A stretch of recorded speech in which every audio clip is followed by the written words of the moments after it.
Olá, a paz do Senhor para todos. É um prazer poder estar aqui com vocês nesse projeto novo, onde nós vamos estar ministrando as escolas dominicais através das videoaulas. Já temos tido lives pela nossa igreja, temos tido cultos jovens e agora nós iniciamos esse novo projeto das escolas dominicais. E é um prazer poder estar aqui com vocês mais este dia para poder te dar essa aula dessa lição. Nós estamos com uma revista nova, que é a revista da Igreja Eleita. É uma revista que fala sobre a carta de Éfesos, né? E hoje nós não fizemos a primeira videoaula, que era da aula 1, e vamos iniciar já da segunda videoaula. A primeira videoaula fala da carta aos Efésios, e essa carta ela fala sobre o quê? Essa aula, ela fala sobre a autoria da carta, a data que a carta foi escrita. Então, quem foi o autor da carta foi Paulo. Ela foi escrita entre 61 e 62 depois de Cristo, e foi no momento em que Paulo encontrava-se em prisão domiciliar. Talvez pareça só um pouco conhecido com o que nós estamos vivendo, né? Em algum momento estamos vivendo um aprisionamento dentro dos nossos lares, mas nem por isso Paulo deixou de ser usado por Deus para falar da palavra dele. E hoje nós estamos aqui fazendo a mesma coisa, levando a palavra dele através de videoaulas. Hoje nós vamos estar falando sobre a segunda aula, que é a sublimidade das bênçãos espirituais em Cristo. O texto áureo diz assim: Bendito Deus e Pai de nosso Senhor Jesus Cristo, o qual nos abençoou com todas as bênçãos espirituais nos lugares celestiais em Cristo. Isso está lá em Efésios 1:3. É muito importante que você, que está tendo um pouco mais de tempo agora, possa também estar refletindo nos livros de Atos e na carta aos Efésios, que será o nosso alvo, é o alvo dessa revista nova.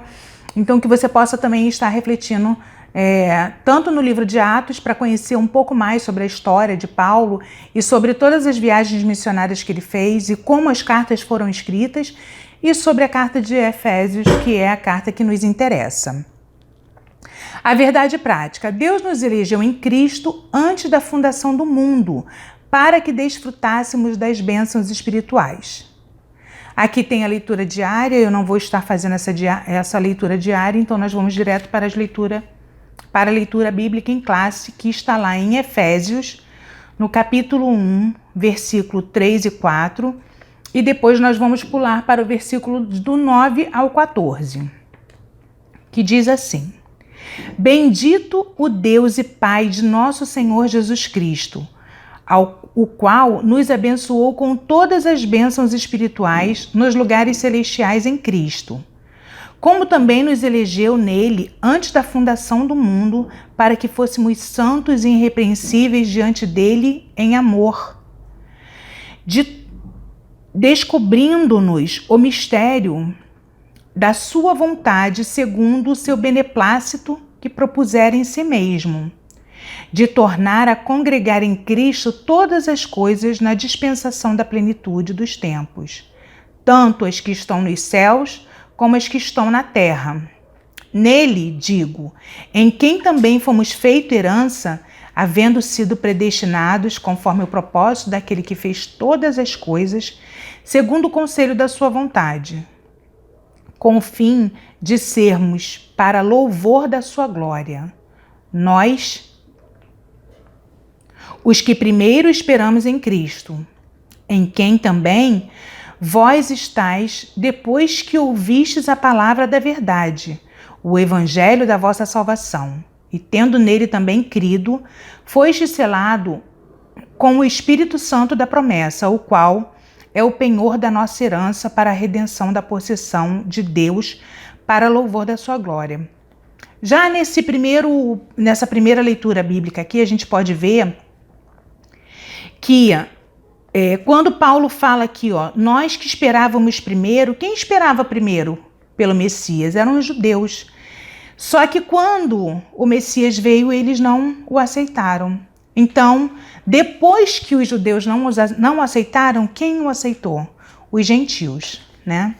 Vamos então para a introdução. Nessa lição, vamos abordar a grandeza, a excelência e a perfeição do projeto divino para conceder bênçãos espirituais aos seus escolhidos.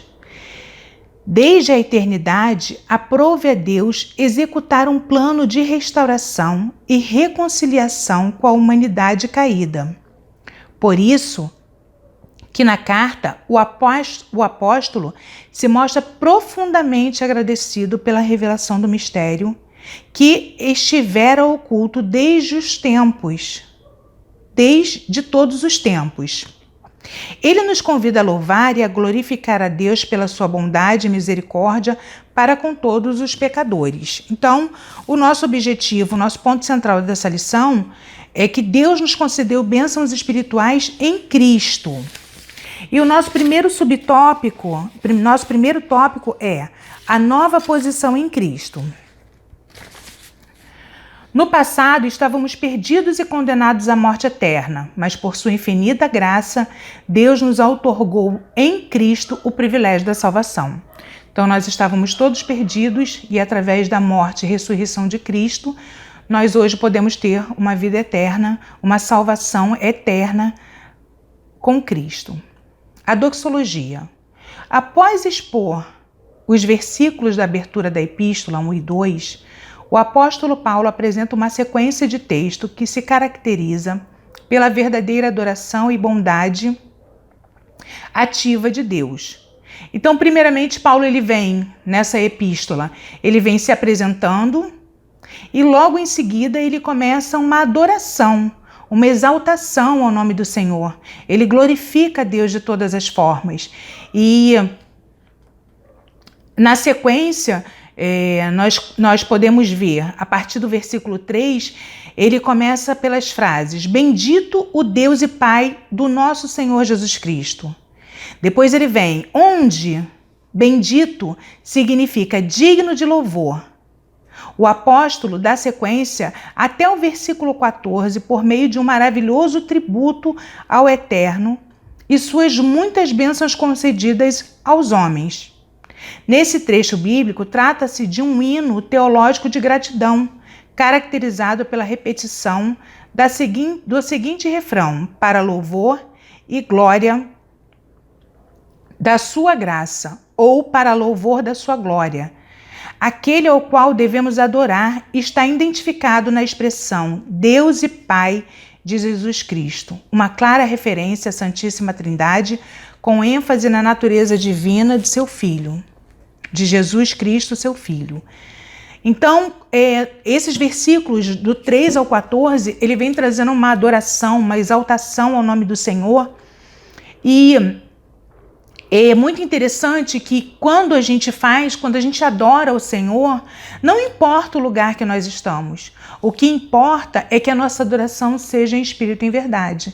Quando Jesus se encontra com aquela mulher naquele poço samaritano, aquela mulher samaritana no poço, ela estava preocupada onde adoraria a Deus. E Jesus diz para ela o quê? Que ela não precisava se preocupar com o local, ela precisava se preocupar com uma verdadeira adoração. Hoje, talvez, nós não possamos estar todos reunidos dentro do templo, mas a nossa adoração, a nossa exaltação ao nome do Senhor precisa ser constante, dentro dos nossos lares, aqueles que estão trabalhando nos seus trabalhos, aqueles que estão vindo à igreja na igreja, mas não existe um local onde nós devemos adorar. Nós devemos adorar em espírito e em verdade em todo o tempo. É isso que esse primeiro subtópico vem falando pra gente, vem deixando bem claro. As bênçãos espirituais. Obviamente que as bênçãos espirituais não são materiais, mas provenientes dos lugares celestiais, isto é, do reino espiritual. É interessante que quando vem falando sobre as bênçãos espirituais, lá em Mateus 6 fala sobre isso, que nós devemos fazer o quê? Buscar primeiro o reino de Deus, a sua justiça. As demais coisas são acrescentadas. Então, quando nós pensamos em bênçãos vindas da parte de Cristo, as primeiras coisas que precisamos pensar são as bênçãos espirituais. Não que as materiais não vão vir, virão.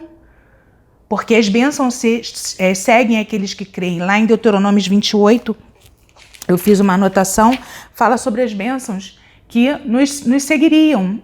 Mas Especificamente a carta aos Efésios, aquele povo precisava primeiro entender que Cristo queria trazer uma adoração espiritual, que Cristo queria trazer uma bênção espiritual, para que depois as demais coisas fossem acrescentadas.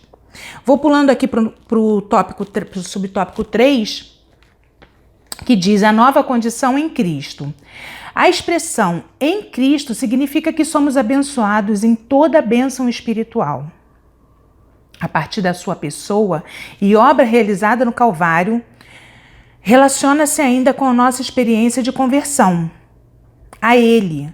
Essa nova vida é conferida somente para quem está em Cristo, isto é, o oposto da antiga vida em Adão, escravizado pelo pecado. Desse modo, não andemos mais em trevas, mas como filhos da luz. Portanto, nossa nova posição é caracterizada pela salvação em Cristo, e por isso desfrutamos de todos os benefícios advindos da sua redenção. Esse tópico ele vem falando sobre o quê? Que a partir do momento que nós temos uma nova condição em Cristo, o que precisamos fazer? Precisamos ter uma vida diferente. Precisamos esquecer a vida antiga. Tem uma referência que está aqui em 2 Coríntios capítulo 5, 17, que diz: todas as coisas se passaram, eis que tudo se fez novo. Também lá em Filipenses 3,13, fala que esquecendo-me das coisas que para trás ficam, prossigo para o alvo. Então, Paulo ele tinha essa preocupação de mostrar aos Efésios que eles, a partir do momento que eles aceitaram a Cristo, que eles receberam aquela palavra de salvação e de transformação, eles também precisavam se posicionar com uma nova vida. Eles também precisavam tomar atitudes para que o Espírito Santo pudesse frutificar na vida deles. E esses frutos a gente encontra lá em Gálatas 5, 21, 22 e 23. 22 e 23, que fala sobre o fruto do Espírito, que é o que precisa ser gerado nas nossas vidas. E nesse momento lá em que Paulo faz essa carta chegar em Éfeso, faz com que eles entendam que a partir do momento que eles têm o Espírito Santo de Deus, eles vão começar a gerar fruto. E esse fruto são as características que o Espírito Santo quer produzir em nós. Está lá em Gálatas 5, 22, 23. Vamos lá. Uma vida cristocêntrica neste mundo. Esse é o segundo tópico. Uma vida cristocêntrica neste mundo. Embora o pecado tenha adentrado ao mundo, Deus projetou a primazia de Cristo na remissão dos pecados e na restauração de todas as coisas para o louvor de sua glória. Subtópico 1. A revelação do mistério. A frase descobrindo-nos o mistério de sua vontade sinaliza a revelação de Deus que estava oculta aos santos de Deus. Essa verdade diz respeito aos decretos eternos que Deus planejara por sua soberana vontade com o propósito de salvar os pecadores. Essa vontade divina é revelada segundo o beneplácito, isto é, de acordo com o que lhe agrada fazer por amor e misericórdia. Sua vontade foi executada conforme seu desígnio por intermédio de Jesus Cristo, para que o Filho em tudo tivesse a primazia. Então, esse mistério da salvação e do resgate das vidas, ele estava em oculto e foi revelado através da vinda de Cristo. Cristo, ele veio para nos religar com Deus. O Adão trouxe o pecado para o mundo e Cristo veio e retirou o pecado das nossas vidas para que nós pudéssemos, através dele, sermos salvos. A plenitude dos tempos. Paulo revela que o plano divino é fazer convergir em Cristo todas as coisas. Isto inclui tudo o que foi criado por Cristo, para Cristo e o que subsiste em Cristo. Implica dizer que todo o universo, céus e terras estarão submissos à autoridade e soberania de Cristo. Neste sentido, a ruptura provocada pelo pecado de Adão é restaurada completamente em Cristo. Essa declaração não tem conotação universalista, a ideia de que no fim todos serão salvos, mas que finalmente tudo será como Deus planejou, Cristo, a cabeça da igreja e também a cabeça do universo, a dispensação ou administração desse plano será na plenitude dos tempos. Aqui a palavra grega para tempos não é cronos, que traz uma ideia de cronologia, mas kairos, que se refere ao tempo divino, previamente determinado para que todas as coisas estejam sob o domínio de Cristo. Então, tem um versículo que fala que para ele, por ele, para ele são todas as coisas, né? Tudo é para Cristo, tudo. E tudo foi feito para ele. E a vinda dele na terra foi feita para que nós pudéssemos estar juntos com ele na salvação quando nós chegarmos nos últimos dias. Louvor da sua glória, é o terceiro subtópico.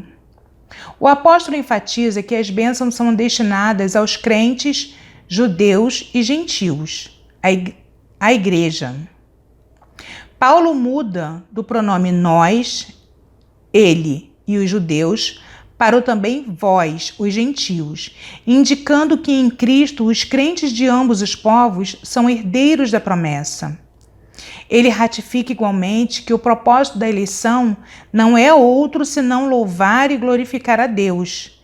Isso assinala não somente adorá-lo em palavras e em ações, mas também levar outros a fazer o mesmo, para consequente, tudo o que somos fazer ou tudo que possamos fazer, tudo o que somos, fazemos ou possuímos vem de Deus, pois começa na sua vontade e culmina na sua glória.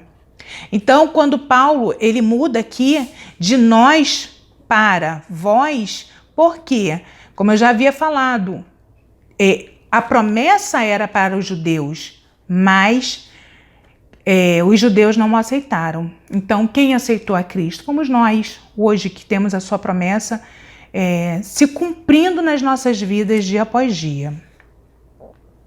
Vamos lá. O Espírito Santo, penhor da nossa herança. O Espírito Santo desempenha importante papel no plano de salvação, idealizado por Deus. O selo do Espírito Santo. Aquele que ouve a palavra de Deus, o evangelho da salvação, e que por meio da fé se rende a Cristo, recebe o selo do Espírito Santo no momento da conversão. Nos tempos bíblicos, o selo era usado como sinal de propriedade e posse pessoal. Ao conceder o Espírito Santo ao crente, Deus identifica os que pertencem a Cristo, pois o Espírito testifica daqueles que são filhos de Deus.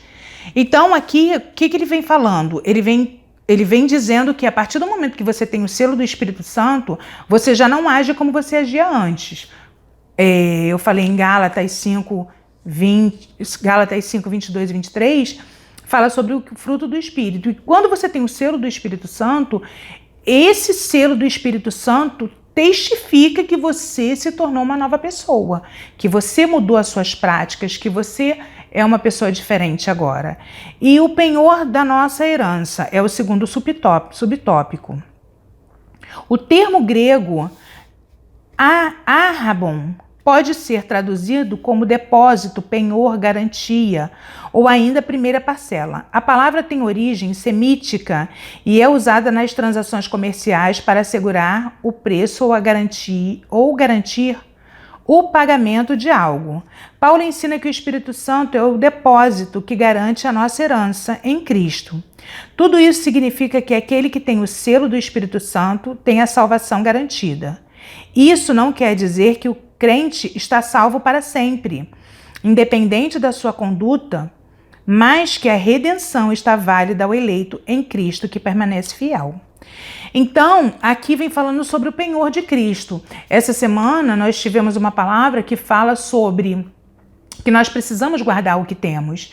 E precisamos guardar o que temos. A nossa salvação não é porque nós aceitamos a Cristo e estamos salvos para sempre. Nós temos um compromisso de dia após dia termos uma vida transformada para que a cada dia o Espírito Santo possa testificar sobre as nossas vidas o que Cristo tem feito. E os que estão de fora possam ver essa mudança e quererem esse Cristo que nós servimos.